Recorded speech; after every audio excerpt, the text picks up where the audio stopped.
All right. Well, good morning and welcome to the National Press Club, the place where news happens. I'm Steve Riley. I'm the membership secretary here on the Board of Governors at the National Press Club, and I'm pleased to introduce today's guest, Sikyong Penpa Tsering. Sikyong is the title given to the democratically elected leader of the Central Tibetan Administration, the Tibetan government in exile. Tsering was elected as Sikyong in 2021. Tsering was born in India. He was a student at Madras Christian College in Chennai when he joined the Tibetan Freedom Movement. He was elected to Tibet's parliament in exile in 1996. He served as Speaker of the Parliament from 2008 to 2016. He subsequently served as the representative of the Dalai Lama and the Tibetan government in exile in North America, and was sworn into office as Sikyong on May 27, 2021.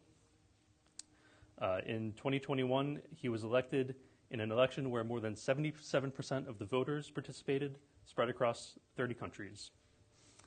And on behalf of the National Press Club, I'd like to welcome you to the National Press Club. Thank you. Thank you for having me. Well, I'd like to get just started in on some questions here. These were submitted in advance by some of our members and put together by staff. I wanted to start by asking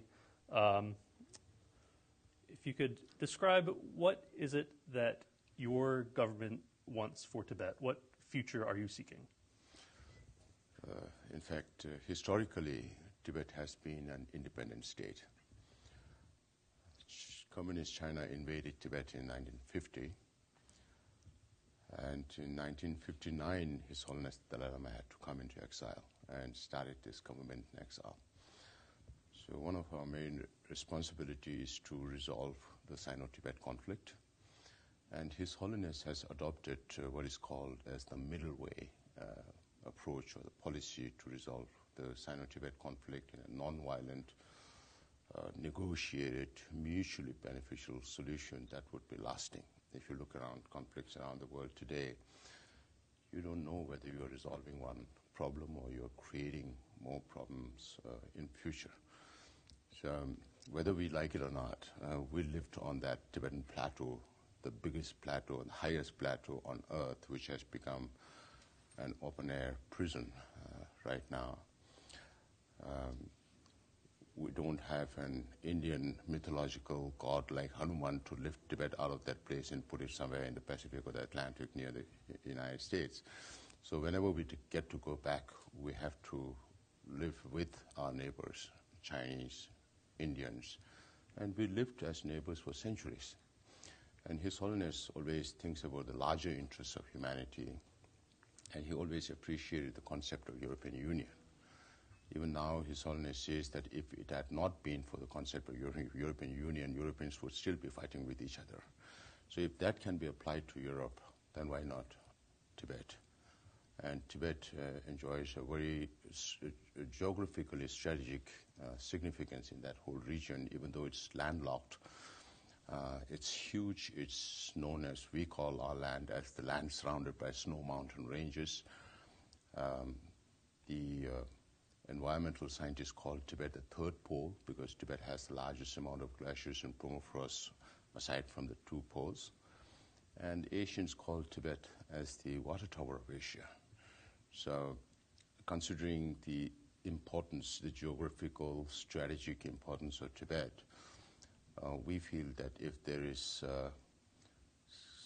a sensible leader, a Chinese leader with common sense, then it's the easiest to resolve, because His Holiness is not asking for separation from China, not seeking independence, but willing to live within the framework of the Chinese Constitution.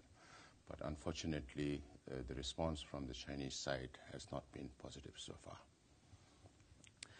And you alluded to this a little bit, but might you describe conditions inside Tibet at the moment? What is the status quo, and what is wrong with that in your view?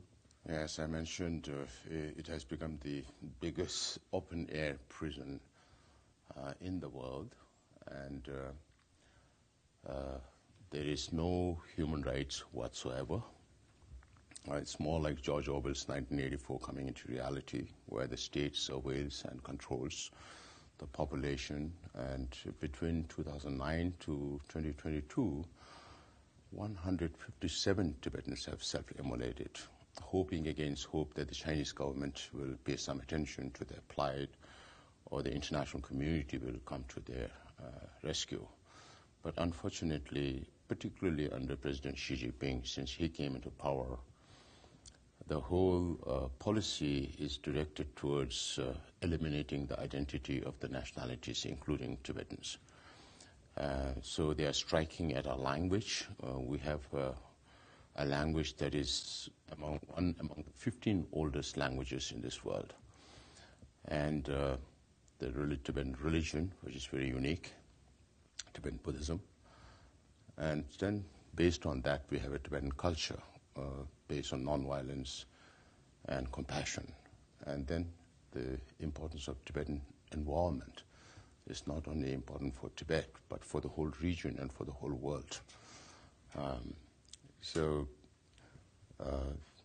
The policies that Chinese government has adopted now, when it comes to language, they have started all these colonial-style boarding schools.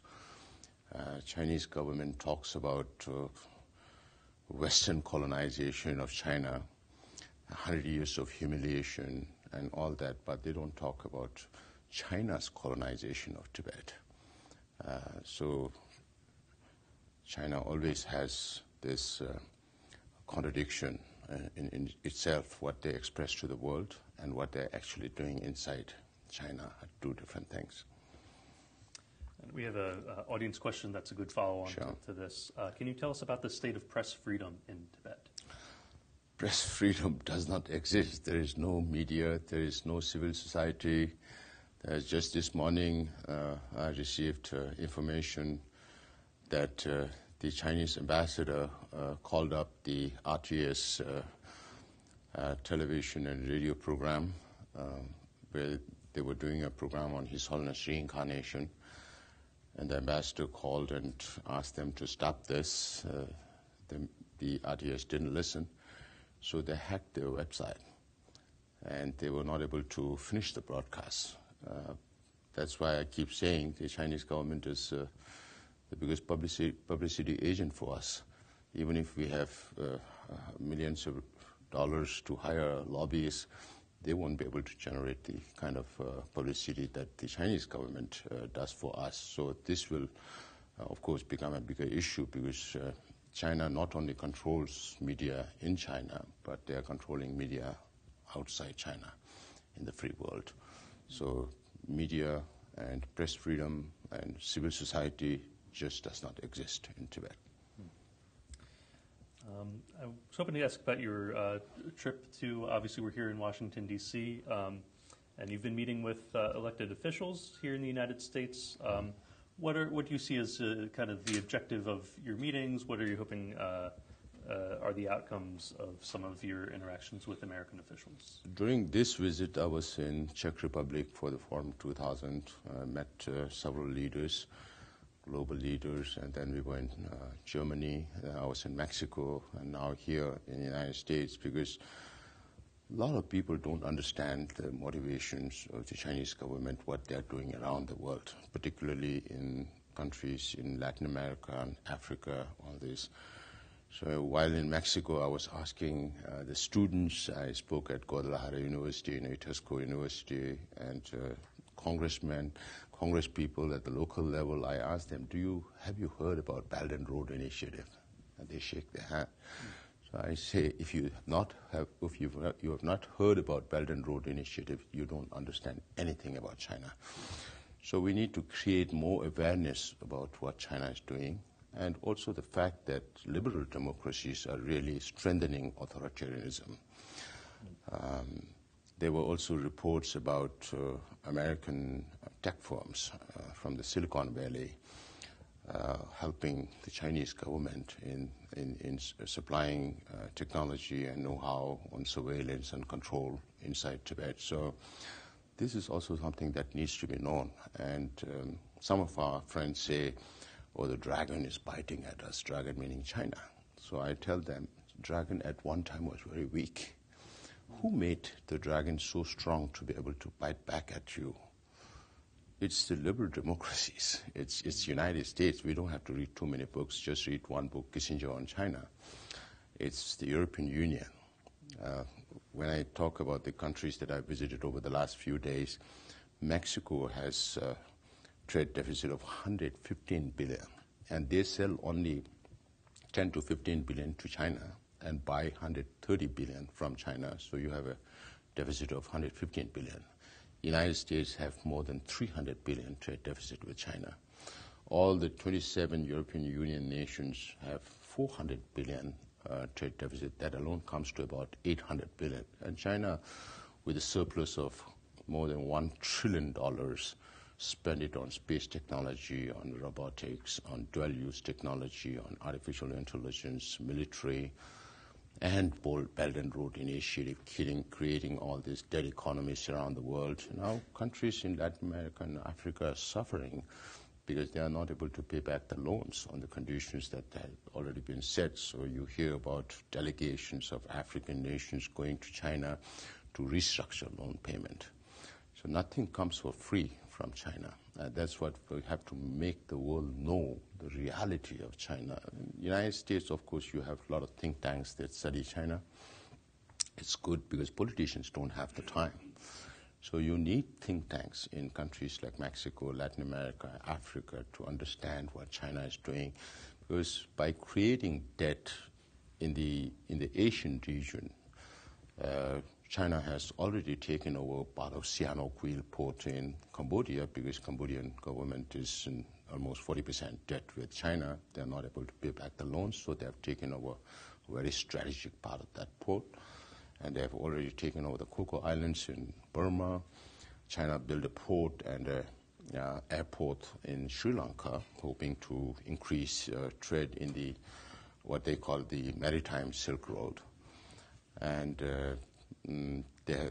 so there's no business now. So they have taken over the Hambantota port, which is a very strategic location and a huge security concern for the neighboring countries like India. And they have taken over the Gwadar port in Balochistan, south of Pakistan.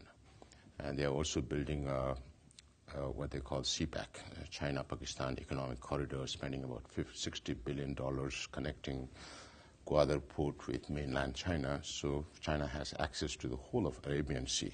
And China's relation with Iran, China having taken over Djibouti port, which will also become a military base for China if there is a war in the region. Then, of course, in Greece and Portugal, and they've even taken over part of Hamburg port in Germany. So that is how they do. Watching from India, last year, beginning of this year, China opened a big port in Peru. And the Peruvian president seemed to be very happy during the inauguration. But I say, let us see, after a few years, Peruvians don't have to cry because of this Chinese investment. So earlier, China used to invest a lot in these African, Latin American, Southeast Asian, Shanghai Cooperation Organization countries. Now they are doing only strategic investment, because they also have financial problems. There are a lot of, because some people consider China as a monolith, but there are also a lot of soft underbellies of China. So people have to understand the holistic picture of where China is coming from, because China is not just talking about China or its neighborhood. Because of its action, all the military spending has increased. In Japan, in Taiwan, they have to spend. For New Zealand, security was never an issue. Now it is one. Australia is investing in 7 nuclear submarines to protect against whom? From China. So you have Philippines, Malaysia, Vietnam, Brunei, all these countries. India is also spending a lot of money on that. And China is not, as I mentioned, China is not just talking about within China. They are talking about global security initiative, global cultural initiative, global civilizational initiative. So when global leaders of the free world, like United States, backtracks from United Nations, then China jumps in. They fill the void. And they describe human rights from the perspective of how they want the world to understand, not how the international order describes or the United Nations describes human rights as. So there are a lot of larger issues that the world needs to know about China. And that's one reason why we keep traveling, and this opportunity at the press club here is something that we always look to, because there's not much space for nonviolence. Even for governments like the United States, we keep saying to support nonviolence, it comes in millions. But to support violence, it goes into billions.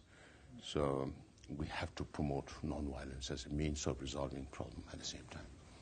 And just to connect the dots a little bit, the broader concerns that you're speaking about Chinese global influence, how does that interact with the aim of your government? You know, how does that affect your message and your mission as Tibet's government? At one time in the United States in the 90s, there were students for Free Tibet at almost every school or school campuses or universities in the United States.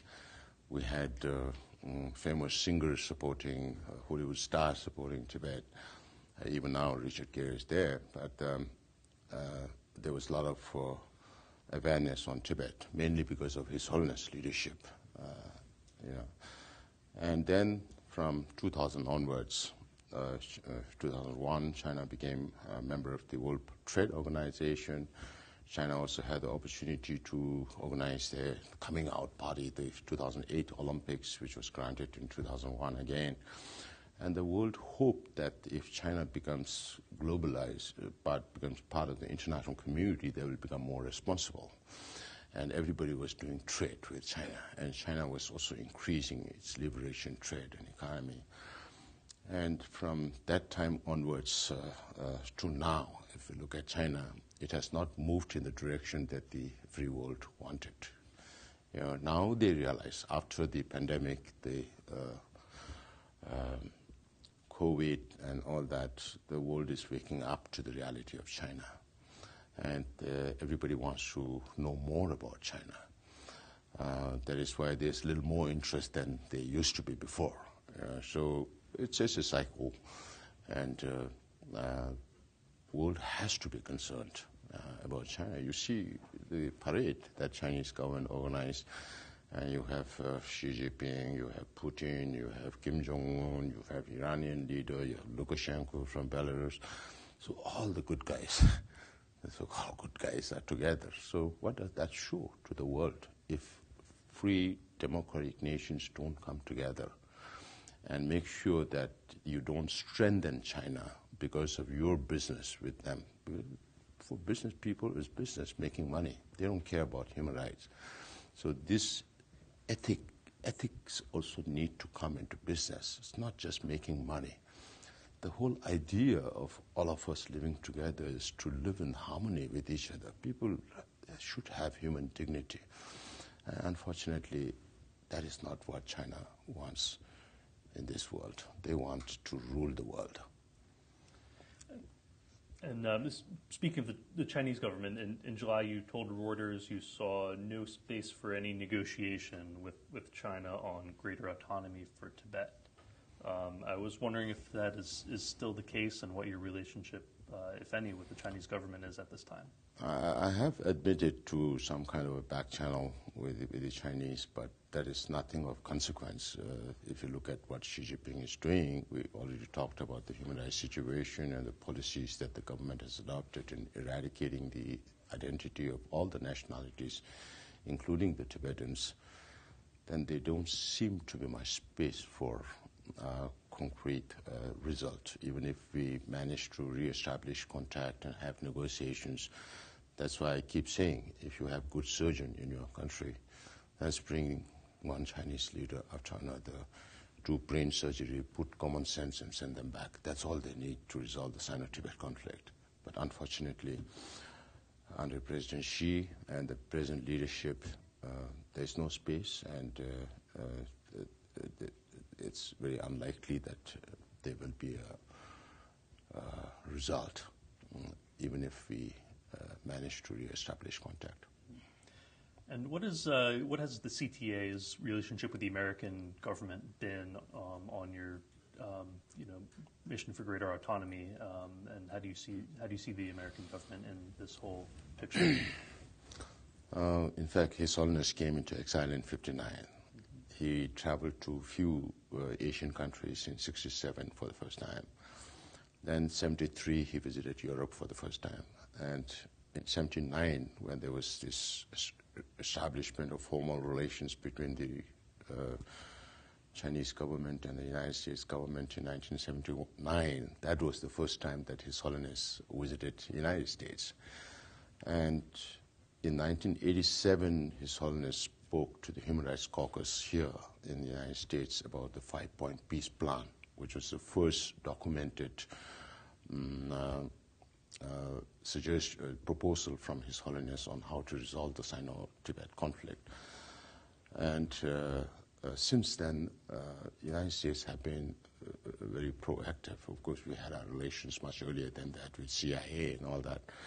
So since 1987, then His Holiness received the Nobel Peace Prize, and then there was this legislation on Tibet to bring 1,000 Tibetans to the United States, the opening up of Voice of America, Radio Free Asia in the early 90s, the first meeting with the sitting president in 1991, and His Holiness addressing the joint, the Senate and the House at the Capitol Rotunda, because His Holiness is not formally recognized as head of a state.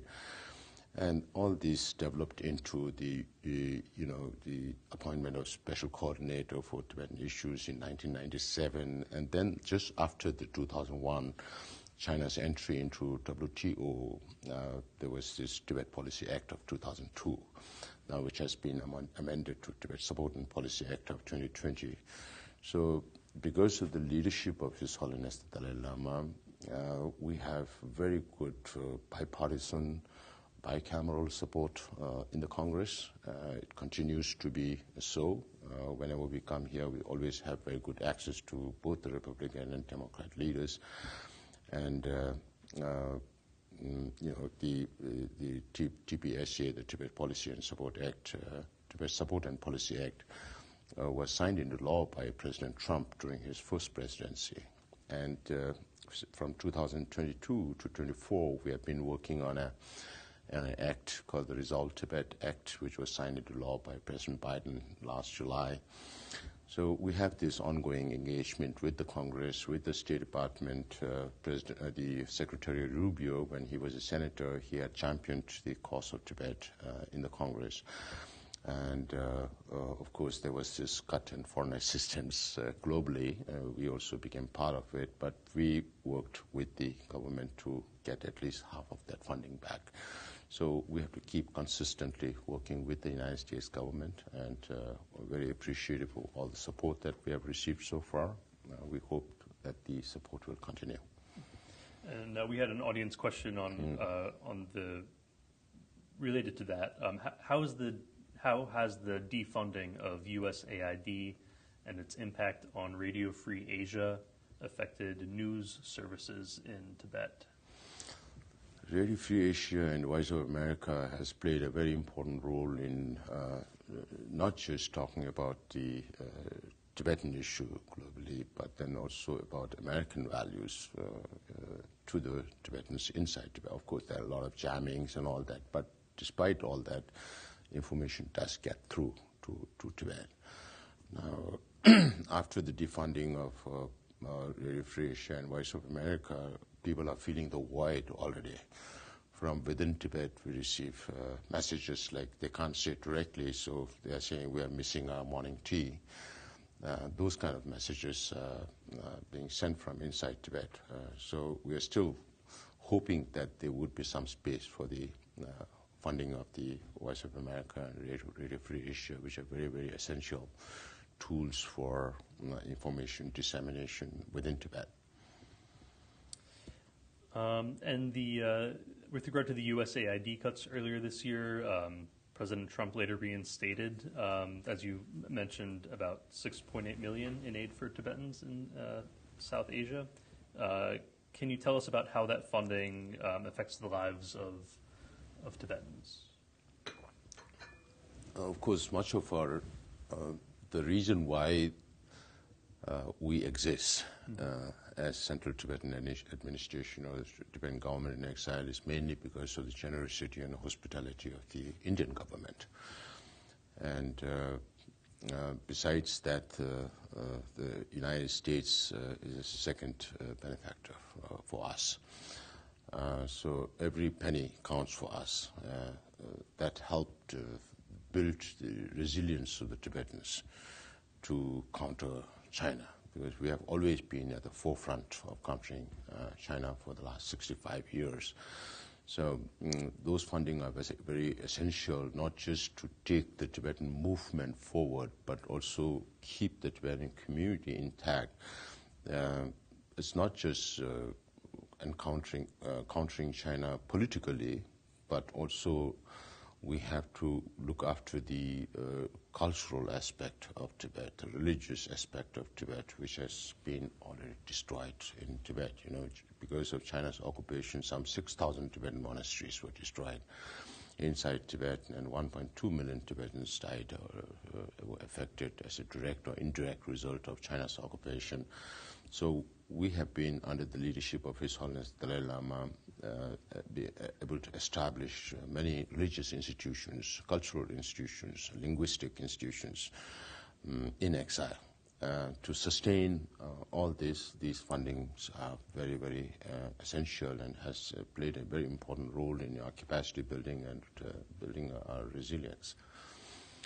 Therefore, it really counts. But when there is cut in funding, then of course we have to reduce some of our activities. And this is a question we received. Some democracy advocates have expressed concerns that exiles can't spread democratization into Tibet, and expressed concerns that the legitimacy of 150,000 exiles representing Tibetans is suspect. And just wanted to see if you had a response to that.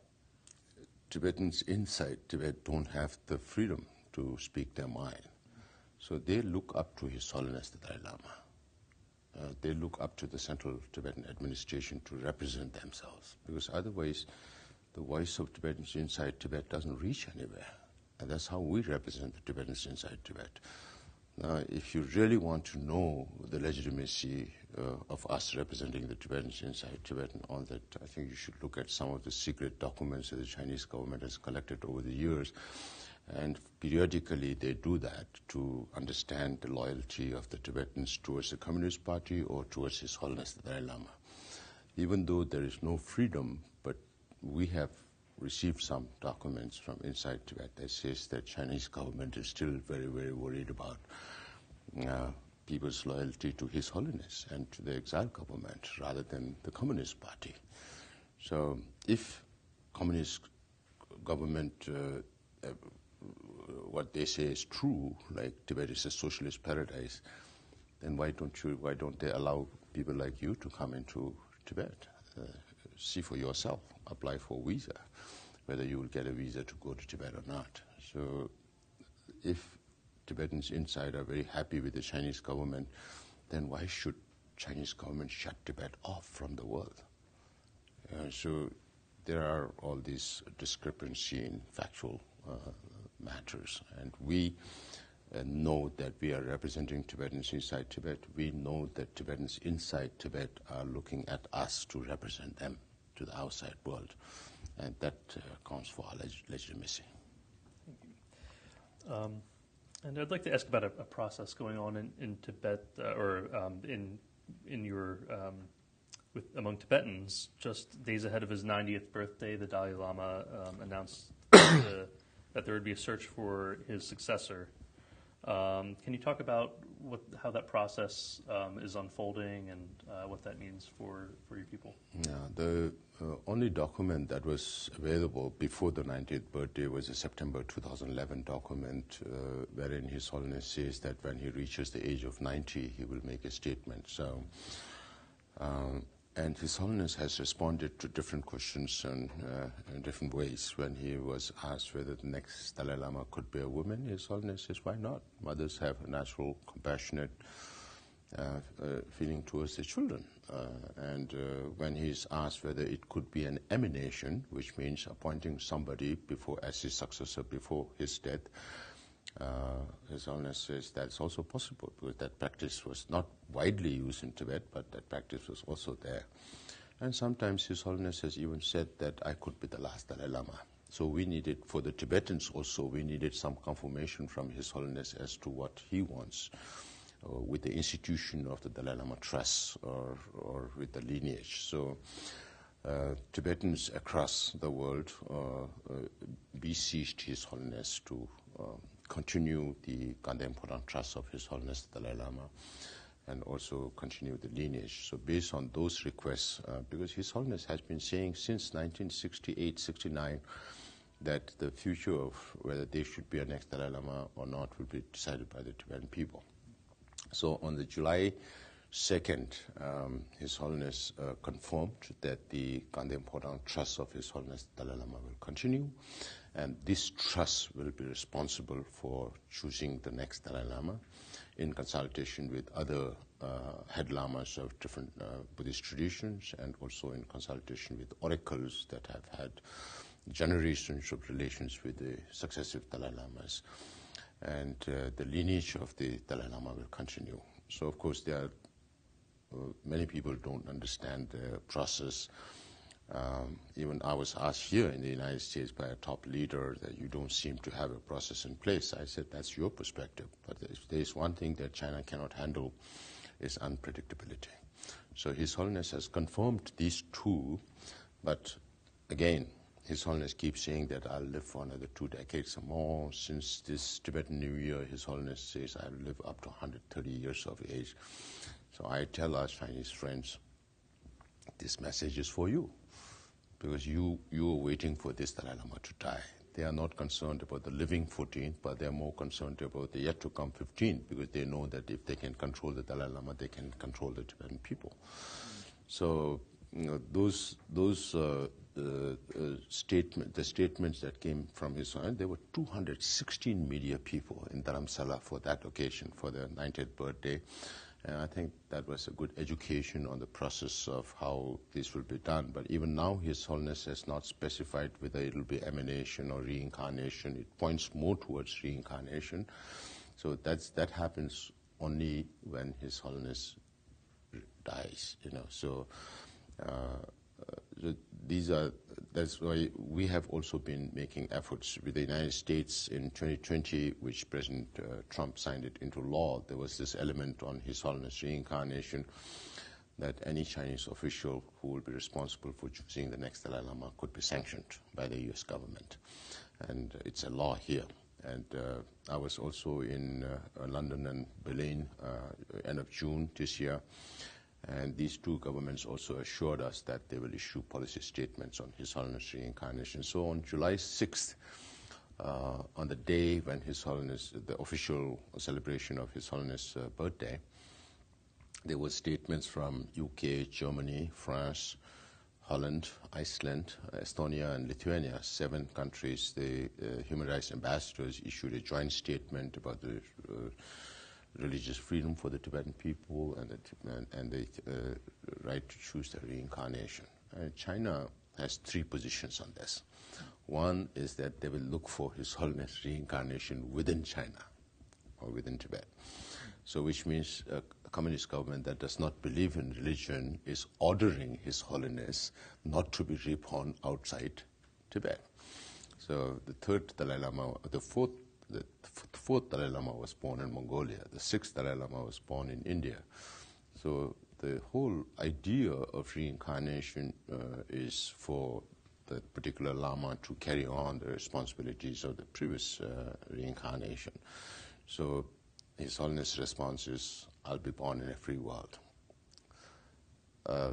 Several years ago, we had a special meeting, and His Holiness was addressing the delegates there. And His Holiness said, if I get the opportunity to go to China and Tibet, I'll go, but I'll not live there, because that's the condition the Chinese government sets, that if His Holiness comes back, he should stay back for good. And the reason being, there is no freedom. And then Chinese government says, oh, by tradition, you have to use the golden urn.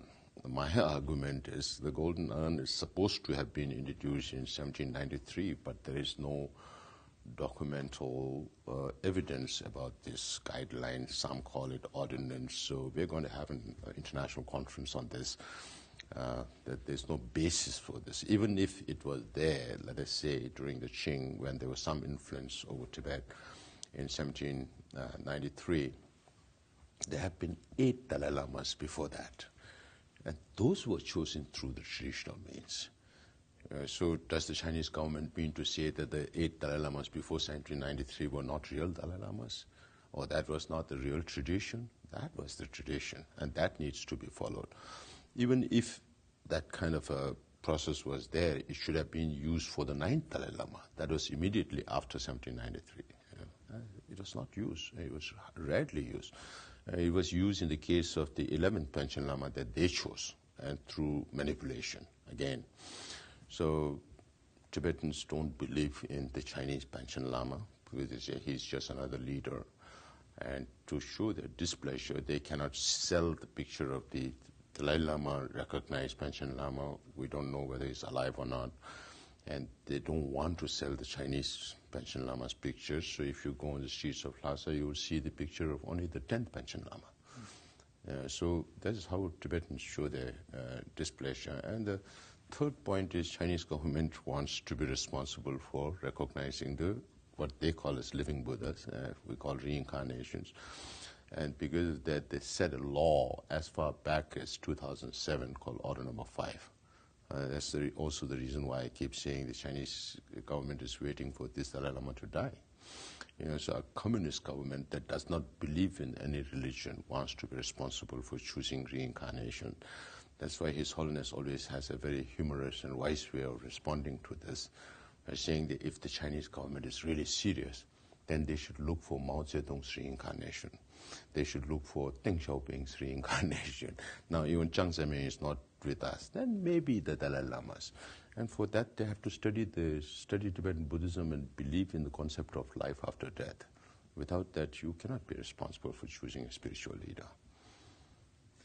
And what does this process, might you describe the relationship between the government in exile, the CTA, and the Dalai Lama, and how this process and the controversy or disagreement with the Chinese government over the process, how it might impact your government?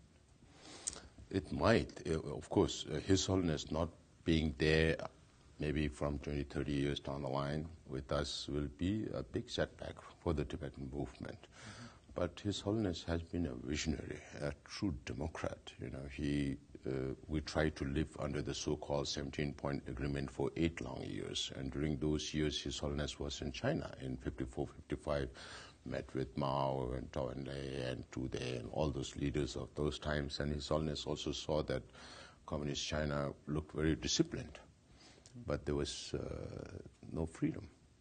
And then His Holiness visited India in 1956-57, just 10 years after India's independence, and very nascent democracy, visited the parliament, found it very chaotic, but everybody had the freedom to speak. So no sooner, not even 1 year after coming into exile, under very difficult circumstances, His Holiness said that we should have representative government.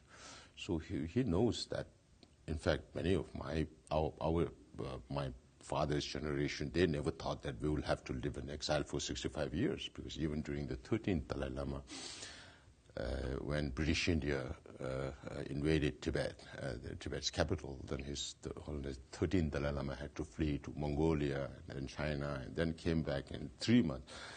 There was Chinese on the Tibetan frontier. So His Holiness 13th Dalai Lama had to come into exile in India for 2 years, from 1910 to 1912.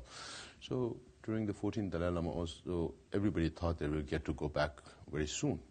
But His Holiness, being a visionary, decided to set up democratic polity in exile. And therefore, we are the only government in exile with a fully functional democratic polity, with all the organs of democracy. And that, in that sense, His Holiness has been preparing for a time when he is not there. So if you look at the evolution of Tibetan democracy also, in 2001, His Holiness said, I'm not going to live forever. So why don't we bring in more change? So we had direct election of the chief of the cabinet. So every 10 years like that. So 2011, then His Holiness said, I'm going to do all my powers. So when it comes to His Holiness reincarnation, if Chinese government decides to choose one, then we will definitely be following the tradition to choose another Dalai Lama. And I keep sending this message to the Chinese leadership. Do you want a lifelong headache or not? If you have two Dalai Lamas, it's going to be lifelong. And Xi Jinping won't be there to resolve these problems. He will die. So I think the Chinese leadership should be more pragmatic in its approach. And if they really care for the Tibetan people as their own people, then why don't you take care of their wishes also? Because Chinese government approach is very unidimensional. Every time they say, oh, your Sikyong is traveling around the world speaking bad things about China, but not talking about all the developments that has happened inside. But development for whom? When China produces 1/3 of global products and has to look for raw materials all around the world, from Latin America to Africa to everywhere, Tibet is in the backyard. And earlier it was logistically not possible. Now they've built railways, roads and everything, and they say, oh, we have developed Tibet. But it's not for the Tibetan people. It's to take all Tibet's resources, including water, hydro, electricity. They're building the biggest ever dam in the world, 3 times the size of Three Gorges Dam, which is the biggest in China right now. Yeah. Earlier this month, the CTA announced the election for the 18th Sikyong will be held in April 2026. Is that correct? We follow 2 rounds of elections. The first round is on 1st February, and the final round is on April 26. Yes, that is what the Election Commission has announced, and the election has to happen in 26 different countries in one day. How are you preparing voters to cast their ballots, and how, if at all, has China responded to the announcement of the election schedule? In our case, if you have the resources, then you have to campaign in 26 different countries. And this is the age of social media. So I decided not to campaign during this, want to bring some morality into electoral politics. Of course, China will not be happy that we have a vibrant democracy in place. But I don't want to speak too much about the election because it might affect the output of this election. So, and talking about your relationship with the Chinese government, are you sensing any progress? Is it fair to say things are at a standstill? And if you have hope for change, what gives you that hope? A leadership with common sense. Right now, it's not there. We have to keep our hope alive. Otherwise, without hope, then our cause, our fight, our movement could have died a long time ago. So we are still very hopeful that there would be Chinese leadership with a better common sense and realize that, because Tibetans are not Chinese, just like the Mongols are not Chinese, because there have been a lot of academic discourses in China as to who's the real Chinese. Is it only the Han or Mongols Chinese? If Mongols are Chinese, then maybe they can claim half of the world, because the Genghis Khan to Kublai Khan invaded that many parts of the world. So that needs to be understood, and they have to appreciate diversity. They want to make everything one Chinese nation. So that's why they teach only Mandarin in schools. So this is a very, we feel it's a very wrong approach to bring unity and harmony, as they say, because you strike at the very root of, because Tibetans have been Buddhists for more than 1,300 years, devout Buddhists. We don't care so much about material development. We care more about the mental development. It has to go side by side. So, as I mentioned before, so they have a very unique dimensional approach, development for any problem. But that does not solve people's problem. So if you respect diversity, if you respect the linguistic right, if you respect the religious right, if you respect the cultural rights of the people, then only you win loyalty of people. If you don't do that, you will always face the people's expression of unhappiness with the government, and it's natural. Do you? Is it correct that you have not? You were born in India and have not been able to travel to Tibet? And do you hope to be able to do that one day? That's why I keep saying, to fulfill my emotional needs, I travel on the Indian Himalayas to see Tibet on the other side. Because there was never ever a China-India border till Communist China invaded Tibet, and then there was this first war in 1962 between China and India. Even now, Indian government calls Indo-Tibetan Border Police, Indo-Tibetan Border Force. They have not changed it to China. That's a reality. And we were responsible for the boundary, which was signed between British India and independent Tibet.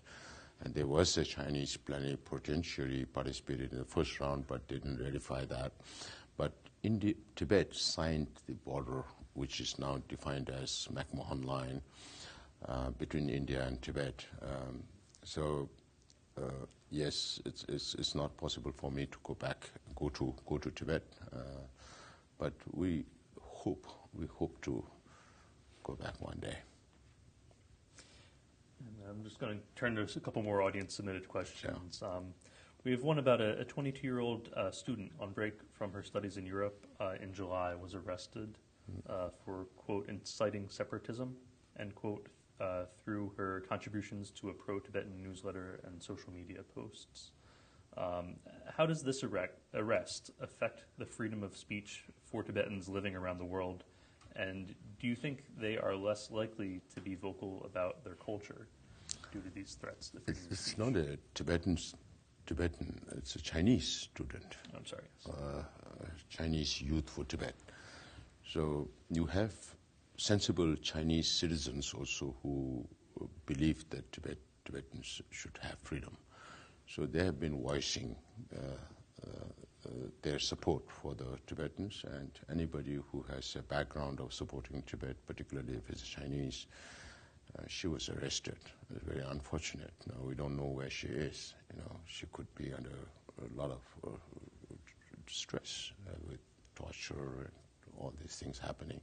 So this is how Chinese government does. Even now, they allow some Tibetans to come into Tibet, but if you have a Tibetan name, you get stuck at the airport between 2 to 14 hours. They check all your mobile, because you can't even carry a picture of His Holiness the Dalai Lama. You have one picture of His Holiness, you go to jail. If you say long life His Holiness the Dalai Lama, you go to jail. So they are very, very concerned about the influence from the exiled community into Tibet. Many Tibetans, even with American citizenship, you have the RATA here, the Reciprocal Access to Tibet Act. Despite all this, people get deported from airport just because they have a Tibetan name. So these are very serious issues concerning not just Tibetans who are fighting for the cause, but also any Tibet supporter, whether it's Chinese or non-Chinese, targeted by the Chinese government to send a message that if you do this, you will have the same fate. And one of the weapons the Chinese government uses is visa.